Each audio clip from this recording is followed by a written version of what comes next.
مدینہ طیبہ میں جا کر پھر رب العالمین کی جانب سے اب اجازت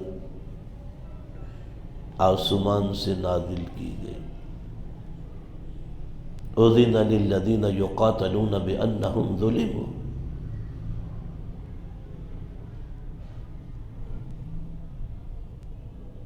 ان لوگوں کو جن پر مسلسل ستم ڈھائے گئے ہیں اور ڈھائے جا رہے ہیں، ان لوگوں کو اللہ کی طرف سے اب جنگ کی اجازت دی جاتی ہے۔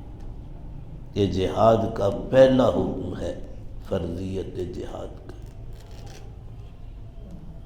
وَإِنَّ اللَّهَ عَلَى نَصْرِهِمْ لَقَدِيرٌ۔ یہ خوشخبری ہے کہ اللہ تعالیٰ ان کو فتح یاب کرے گا، اللہ قادر ہے۔ اس جنگ کے اندر یہ مت دیکھو کہ ہم کتنے ہیں، دشمن کتنا ہے۔ جب اللہ نے کہہ دیا ہے تو پھر انشاءاللہ آپ کامیاب ہیں۔ علماء فرماتے یہ خوشخبری دی گئی ہے ان کو، کامرانی کی، فتح یابی کی، کہ اللہ جب اس کے ساتھ ہے تو سارا جہان بھی مخالف ہو تو کیا بال بھی کا کر سکتی۔ اس لیے الذین اخرجوا من دیارہم،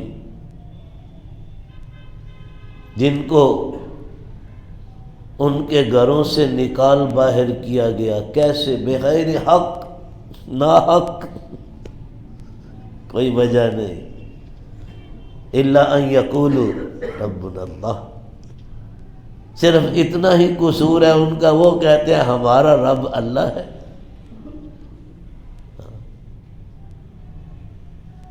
یہ ان کا قصور ہے، اور ربوبیت میں کسی اور کو اللہ کے سوا نہیں مانتے، ہر کہ اور مہ کو اپنا رب نہیں سمجھتے۔ اتنی سی بات پر، اس عقیدے کی پختگی پر ان پر ستم ڈھائے جاتے ہیں۔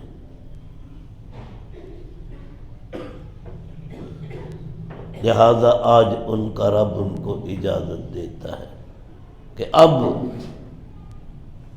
ستم کو برداشت کرنا نہیں، اب اینٹ کا جواب پتھر سے دینا ہے۔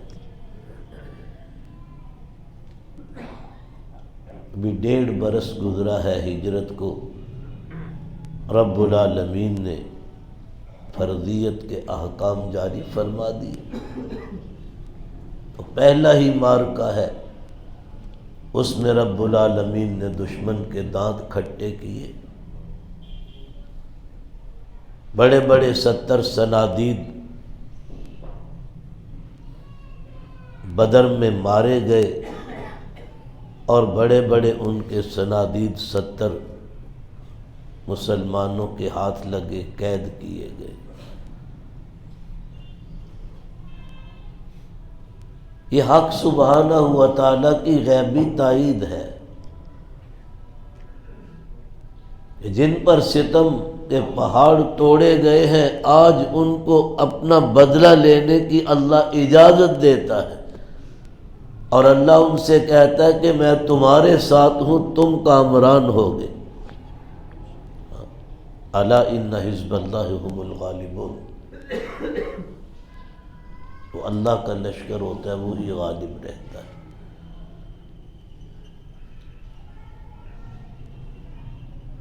پھر ملک کے اقتدار کی بات کرتے ہیں، انہی کی بابت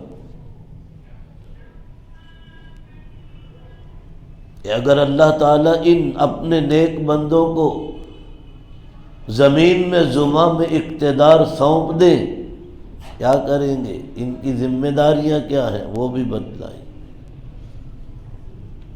الذین ان مکناہم فی الارض اقاموا الصلاۃ وآتوا الزکاۃ وامروا بالمعروف ونہوا عن المنکر وللہ عاقبۃ الامور۔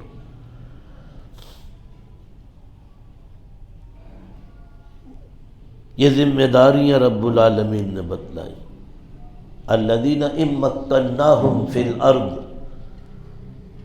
اگر ہم زمین کا اقتدار ان کو، پیچھے کن کی بات ہو رہی ہے؟ مہاجرین کی۔ معلوم ہوا رب العالمین اقتدار انہی کو دے رہے ہیں، انہی کو۔ اس لیے خلفائے راشدین سب مہاجرین ہیں، انہی کا ذکر ہے پیچھے۔ الذین اخرجوا من دیارہم، انہی کو جن کو زمین سے، ان کے گھروں سے، ان کے شہر سے نکال باہر کیا گیا ہے، جبراً، ظلماً، ناحق۔ انہی کو رب العالمین پھر اقتدار سونپ رہے ہیں۔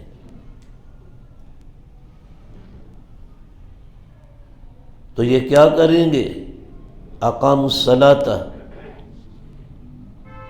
اقامت صلاۃ کا شعبہ قائم کریں گے۔ آتوا الزکاۃ، ایتاء زکوٰۃ کا اہتمام کریں گے۔ امروا بالمعروف، نیکیوں کو پھیلائیں گے، حکم دیں گے۔ نہوا عن المنکر، منکرات اور سیئات سے لوگوں کو روکیں گے۔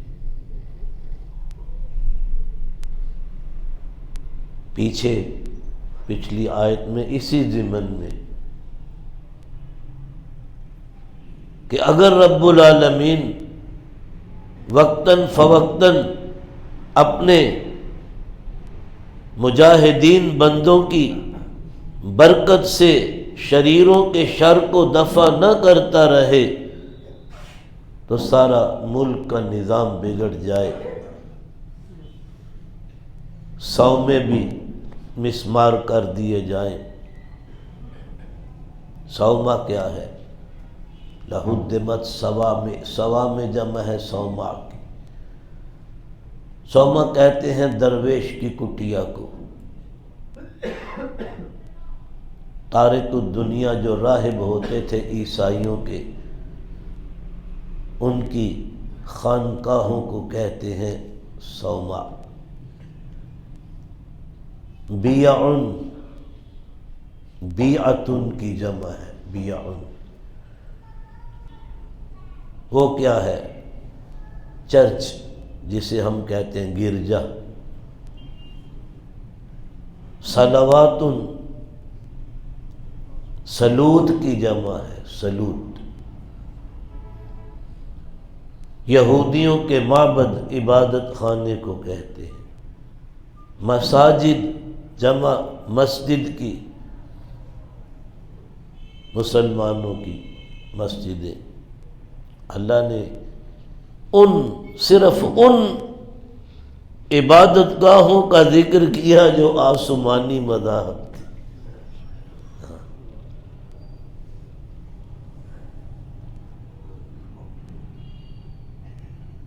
مجوسیوں کے آتش کدوں کا ذکر نہیں کیا، وہ تو اسی قابل ہے کہ ڈھا دیے جائیں۔ ہندوؤں کے مندروں کا ذکر نہیں کیا، سکھوں کے گردواروں کا ذکر نہیں کیا، اور بھی بڑے مذاہب دنیا میں، ان کا ذکر نہیں کیا۔ یعنی عیسیٰ علیہ السلام جو مسلمانوں سے پہلے صاحب شریعت رسول گزرے ہیں، ان کے جو تارک الدنیا راہب تھے، ان کی خانقاہیں، ان کا ذکر کیا، ان کے گرجا گھر، چرچ، ان کا ذکر کیا۔ ان سے پہلے جناب موسیٰ علیہ السلام جو صاحب شریعت رسول، ان کے معبد، صلوات، سلوت کی جمع، ان کا ذکر کیا ہے۔ مسجدیں جو حضور انور صلی اللہ علیہ وسلم کے اہل ایمان کے عبادت خانے ہیں معبد مسلمانوں کے، مسجد۔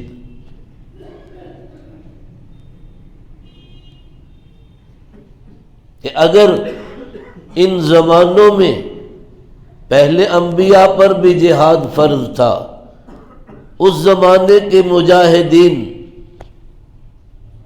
پھر عیسیٰ علیہ السلام کے وقت کے دور کے مجاہدین اور آج محمد الرسول اللہ صلی اللہ علیہ وسلم کے دور کے مجاہدین، اگر اللہ ان کی محنتوں کی برکت سے ان بے ایمانوں کا، شریروں کا دفیہ نہ فرمائے تو یہ تو ان سارے عبادت خانوں کو مسمار کر کے رکھ دے۔ لہدمت صوامع وبیع وصلوات ومساجد، مسجدیں کون سی؟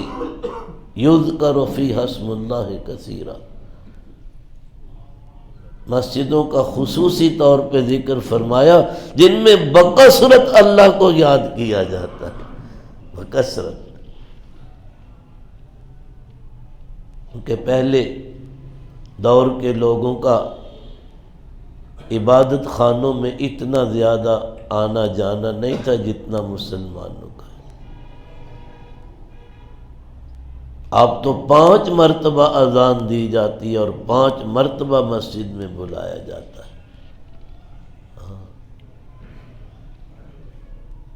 ان کے ہاں یہ نہیں تھا۔ عیسائیوں کے ہاں تو صرف ویکلی، ہفتے میں 1 مرتبہ۔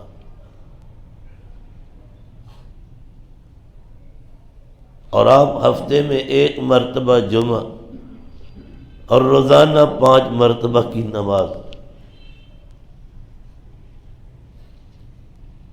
یہ گیدرنگ، اس کو بھی حضرت عمر کہتے ہیں اللہ نے ہمارے لیے عید بنائی ہے، جمعہ کا دن۔